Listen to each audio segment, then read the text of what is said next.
attention. J'ai apprécié et ma question est la suivante. Est-ce que d'après vous, un non-salarié peut réussir un budget? Et quels seraient vos conseils pour un jeune vivant en Haïti d'avoir un budget stable? Merci.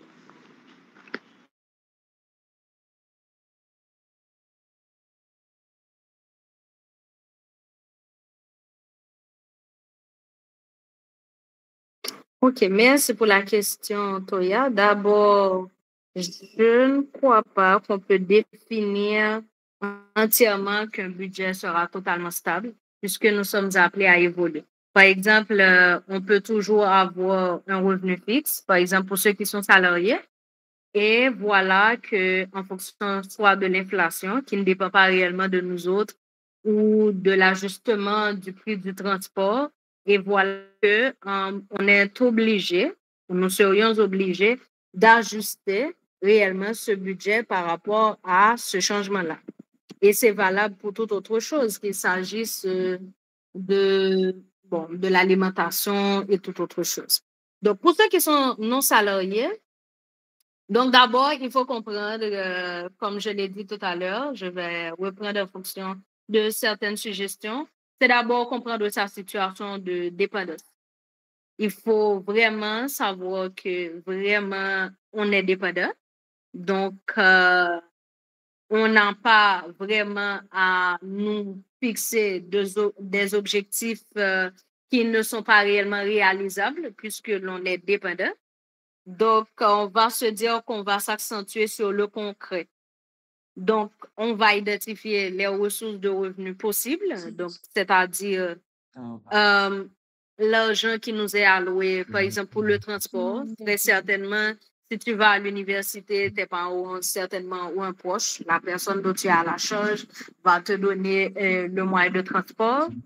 Donc, il y aura de l'argent pour la restauration, euh, ton anniversaire, dépendamment de ton environnement, on peut te donner soit de l'argent ou, bon, on va s'accentuer sur les personnes qui nous donnent du cash et qui est toujours la bienvenue. Donc, on va s'accentuer là-dessus. Donc, en fonction de cela, tu peux réellement te dire que voilà, on me donne 250 gouttes par semaine et pour le transport.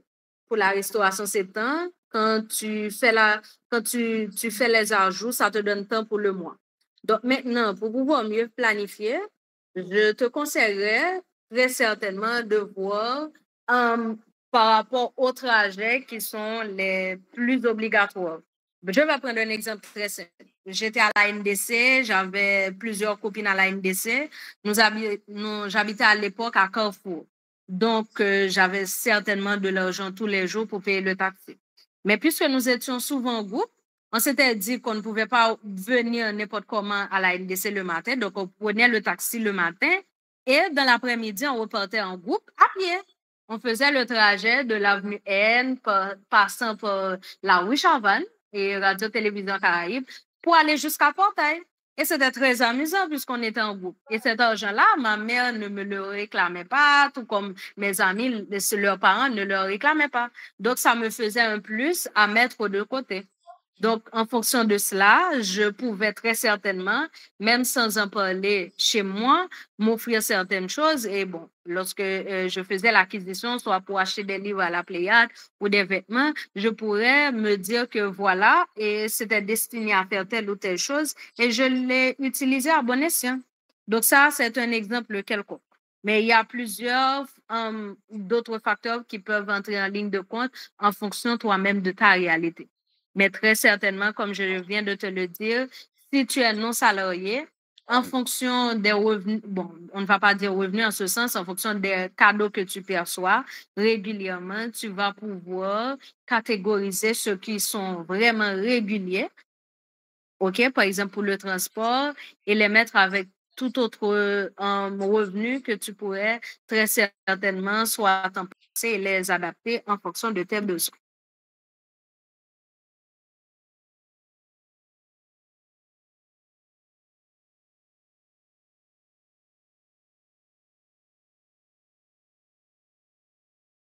Donc, je ne sais pas si c'est clair pour toi, Toya, ou si je dois te donner un autre exemple, ou si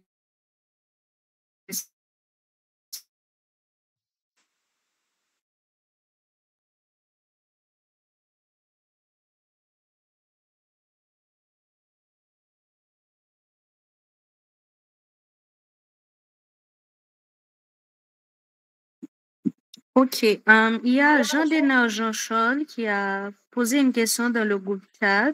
Merci à toi, Jean-Dénard Jean-Charles. Donc, comment on peut gérer attendez, comment on peut gérer les imprévus financiers tout en restant fidèle à son plan stratégique? Excellente question. Alors, ce que je dois te dire, donc, imprévu, ça reste quand même imprévu, quelque chose que l'on ne peut pas prévoir. Mais d'abord, par rapport les experts en gestion, on me conseille souvent de toujours déterminer, quel que soit le plan, de déterminer 10% pour les imprévus, 10% du montant qu'on définit notre budget comme imprévu pour pouvoir mieux l'adapter. Et comme ça ne sera pas, ça sera toujours un imprévu, mais ça fera toujours partie de notre plan. Donc, au cas où, si je ne m'abuse par rapport à ta question, au cas où il y aura quand même vraiment une situation qui dépasse le coût qu'on avait prévenu, les 10% de ce plan-là, ou si on avait omis d'établir un pourcentage fixe pour un imprévu. Donc, ce qu'on va faire, on va vraiment analyser tout au long ce qu'on avait prévu, ce qu'on avait déjà dépensé, voir tous les ajustements qui peuvent se faire. Parce que très certainement, lorsque nous faisons un plan, tout au long, nous faisons souvent face, pas forcément à des imprévus, mais nous pouvons faire face à des situations qui nous exigent de les adapter en fonction de notre contexte actuel. Un exemple très simple, tu peux établir un plan sur une année ou le mois prochain, par exemple, pour 4 formations. Et par rapport à la situation sécuritaire du pays, tu ne peux participer qu'à 2 d'entre eux. Donc, à ce moment-là, ces 2 autres formations, tu ne vas pas dépenser l'argent prévu n'importe comment. Tu vas soit les garder ou les adapter en fonction de nouveaux objectifs, si je peux me permettre de le dire ainsi, ou une nouvelle situation ou une nouvelle opportunité quelconque qui te servira à court ou à long terme.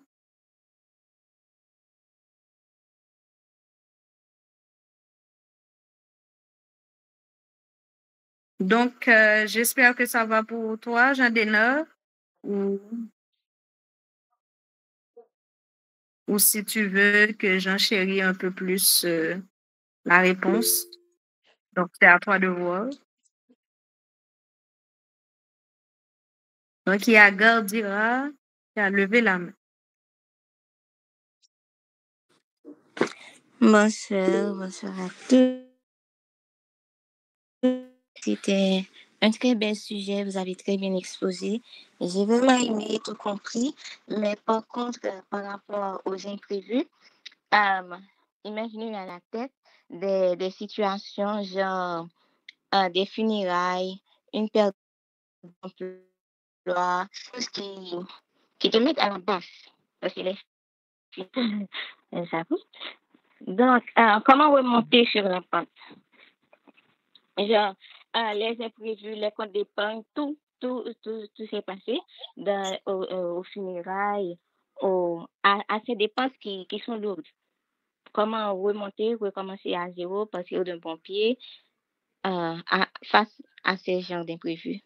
Merci. Excuse-moi, Gardira. Tu peux reprendre, s'il te plaît? OK, les imprévus. Et à partir de ces imprévus, t'ont donné une large dette parce que les dépenses ont été lourdes. Tout est compte d'épargne, les investissements, genre, les bénéfices que vous avez eu avec les investissements. Donc, tous vos fonds sont écoulés à partir de ces imprévus-là. Donc, comment repartir d'une bonne pente, comment... Bon, on va dire même que les imprévus vous ont endetté. Comment gérer les dettes, comment partir sur bonne pente, comment recommencer à zéro. OK. Mais C'est toujours pas clair la question? oui, oui, là, je crois avoir compris. OK. En fait, en ce sens, je ne crois pas qu'il y a de bonnes formules ou de meilleures formules pour remonter la pente si on est endetté ou si vraiment nous avions pu faire face à un imprévu, on a tout perdu ou presque tout perdu. Mais ce que je peux dire, c'est que en termes de planification, c'est pour cela que dans le sujet, nous avons beaucoup insisté là-dessus en termes de planification. Et là, c'est quelque chose qu'on ne pouvait ou qu'on ne saurait pas planifier. Donc, par rapport à une telle situation, ce que moi, je te conseillerais, c'est d'abord d'identifier, bon, si tu es endetté, d'identifier les retours, bon, les remboursements les plus urgents. On va partir de ce qui est le plus urgent au moins urgent. Donc, c'est la meilleure chose à faire. Pourquoi? Parce qu'on ne va pas se lancer. Bon, disons que si tu as une dette envers 5 personnes, tu ne vas pas pouvoir te lancer à payer 5 personnes en même temps, dépendamment de tes sources de revenus. Donc, on va se dire quelle est la personne, quel est le montant le plus important, quelle est la personne la plus impatiente, si on peut le dire ainsi, ou peut-être même, dépendamment de la personne, quelle personne est la plus menaçante. Donc, à partir de là, donc, en fonction vraiment de tes revenus, OK, si tu es salarié ou si tu as une entreprise, tu vas pouvoir déterminer au fur et à mesure, juste un plan comme ça, ce mois-ci, tu vas donner tant à un tel, le peu qu'il soit, et le mois prochain, ce sera le tour d'un tel, ou si tu peux le faire par quinzaine, etc., etc. Ce qui est important en ce sens, c'est que tu définis très clairement le montant de ta dette en question, si tu peux le faire, si c'est estimable.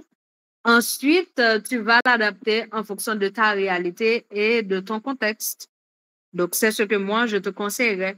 Mais s'il s'agit de dettes réellement et par rapport à un imprévu, il n'y a pas vraiment de formule magique. La seule et la meilleure chose à faire, c'est toujours de partir du principe de ce qui est le plus urgent vers le moins urgent, tout simplement.